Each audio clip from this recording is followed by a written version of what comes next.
said this multiple times. There's no other way. We have to be this way. We have to speak out. They're killing the good ones, Grant. That's what they're doing. The assassination of Carlos Manzo last Saturday, executed at broad daylight in front of his family. It was just, it lit a fire in the whole country. The whole country, it is completely upset. On November 15th, they're going to do a nationwide protest against the narco government of Clara Sheinbaum. And that is not only it, Grant. What has been happening in less than a week, it is going to completely shock you. They have assassinated 5 police officers in the whole country of Mexico. Just yesterday, they assassinated one right here in Tijuana. And not only that, yesterday, around 6 o'clock in the evening, they assassinated in San Juan, Oaxaca, a councilwoman, Guadalupe Urban. So this violence keeps escalating and escalating in our country. Well, your strong words, Oscar. I believe you are a hero to the Mexican people. They ought to be praising you beyond belief for putting yourself at risk for this fight to take your country back from very evil people. I'll give you the last word briefly if you can. This is, as everybody says in the United States of America, it is in a spiritual war. We need Jesus now more than ever. We need God more than ever. And it is not only a war over here in Mexico, it's a war in the United States. Also, the United States is fighting their own wars. We need to all to unite to fight this together and eliminate this problem, by within, Grant. Carlos Manzo, he was the mayor of the city in Uruapan. This is in the state of Michoacan. He was assassinated on November 1st, and his killing is the most recent. It's taken place in Mexico, and as you heard even from that news clip, there's many other assassinations that have taken place since. This is not uncommon throughout Mexico and even many other nations in Latin America. Much of this organized crime is heavily involved in the political system. In Mexico now, President Sheinbaum herself is highly captive, if not heavily involved in a lot of the cartels. One of the things we have seen throughout our years in ministry over the last 15 years is this very issue that takes place. And even under the last 4 years with the open borders, the United States government and many other governments of the world worked closely and hand with these cartels, these criminal organizations. They have made great money. They have gained great power. And it's, as always, a very big problem. This is the account of the assassination of Carlos Manzo Rodriguez. He was shot November 1st, Saturday night, while celebrating Dia de los Muertos, the Day of the Dead. In the main plaza, while he was taking photos with his children, a gunman opened fire around 11 p.m., injuring Manzo and 3 others. The gunman was killed by police, and Manzo later died at the hospital. This city, Uruapan, is known for an incredible great amount of violence that has been escalating throughout this year. It's in the western part of Mexico. And as mayor, his time, he gained great attention and popularity for his open confrontation with the cartel groups and often criticized the government for its lack of response and protection of the people. He has received numerous threats from criminal groups who told him that they would kill him and his family, and this tragically has now taken place. The assassination of political figures, in particular mayors, is nothing new in Mexico, but statistically, this pace has drastically increased. This is a great need of prayer. Oftentimes people believe, particularly now in the United States, what I'm running into a lot is many believe that because the border's been secure, it's all done. But there's a great political shift that is now taking place, not only in Mexico, but throughout all of Latin America. These criminal organizations are under great pressure. A lot of their funding through the selling of drugs and children and human trafficking has been drastically reduced and cut off. And furthermore, the United States itself has begun to battle against these types of criminal organizations. Some believe that in Mexico, everybody's bought off, everybody's corrupt, and that is just the way it is.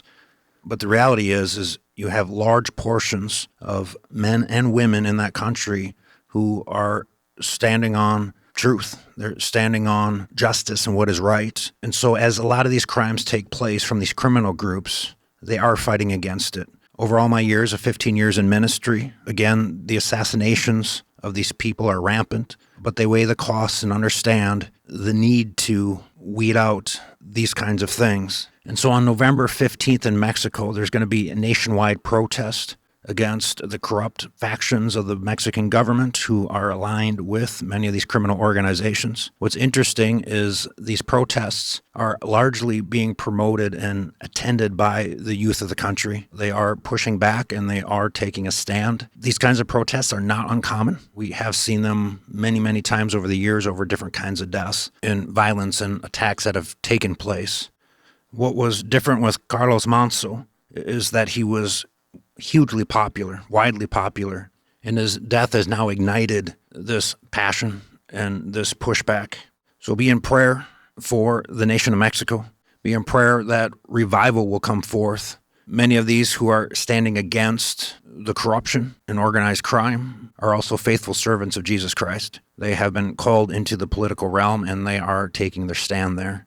There is a great war being waged for the youth of the nations. We see this in the United States. We see this as well in Mexico. I would say even more strongly pronounced in Mexico. The one who assassinated Carlos Manzo, his name was Victor Manuel.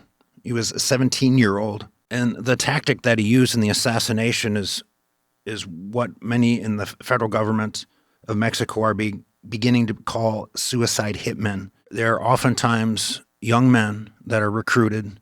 They're promised many things that there's no intention to deliver for them, either it be money, fame, riches of this world. But oftentimes these young men are brought in at young ages. And so this young man, Victor Manuel, he took advantage of the celebrations of the Day of the Dead. He blended in with the attendees, and he approached within a few meters of Carlos Manzo. He shot him at least 7 times with a 9mm. Carlos Manzo had increased security force, and Victor Manuel was killed at the scene. It was very much a suicide mission. And once again, we see another example of the youth being recruited in, convinced to do these kinds of crimes, with those who are recruiting them in knowing that they will be killed. Brothers and sisters, I pray we do not grow indifferent to these kinds of evils that we see taking place in the world. This is in need of prayer. Be praying this week, we ask, not only for the nation of Mexico as a whole in these protests that are taking place on the 15th. Pray for a revival to come forth. Pray for a breaking of darkness to take place. We know this battle is not against flesh and blood, but is that of the spiritual forces of darkness. And prayer breaks through these things. Pray as well for Manzo's wife. She has taken over the position as mayor. Pray for the kids. And pray for those who are working within these cartels. Many of them, again, are recruited at very young ages. We've seen as young as 11 and 12, if not younger. It starts out with small jobs and then moves to some more complex ones. Remember the young man that was speaking with Joe recently that we've known for many years. He has now become a frontline fighter. And he confessed to Joe that he must do these things so that he is not killed, because he knows if he's killed, he'll go to hell. Pray for these men, that they come to the knowledge of who Jesus Christ is, that they come to know what it is to have eternal life, to receive forgiveness of sins, what it is to be made clean. And pray for the servants of Christ that are established in these areas. Remember Joe and many who are working with him, and not only in the area we're ministering in, but in so many others. I recently, this last week, came across one who was sharing testimony with me regarding a pastor on the border, and the cartel put a hit out on his life, and him and the church began to pray. As many others were getting killed around him, he remained untouched, and he continued in the boldness of what he was preaching. It was sometime later in which a black SUV rolled up behind him. The man inside waved him over, and he was convinced that he'd be killed. And this man told him that he had removed him from the hit list. When this pastor asked him why, he said, "You don't need to know why." This pastor continues preaching and the work in this community and in this church. Brothers and sisters, do not grow complacent in this discipline of prayer, bear these burdens with us and with many other servants that are bringing the light into these extremely dark areas. And recognize as well that this work is not being done in fear and doom. It's being done in rejoicing. It's being done in the knowledge of who our God is, that whether we're given many years or few years, we will faithfully finish and run this race, that our life will be an example. Pray for these men that are enslaved into these criminal organizations. Pray for their freedom, first and foremost, from this bondage of sin and the depravity that they're getting turned over to. But not only that they become free from these things of darkness, but that they become a bold proclamation of Jesus Christ, that they be a powerful light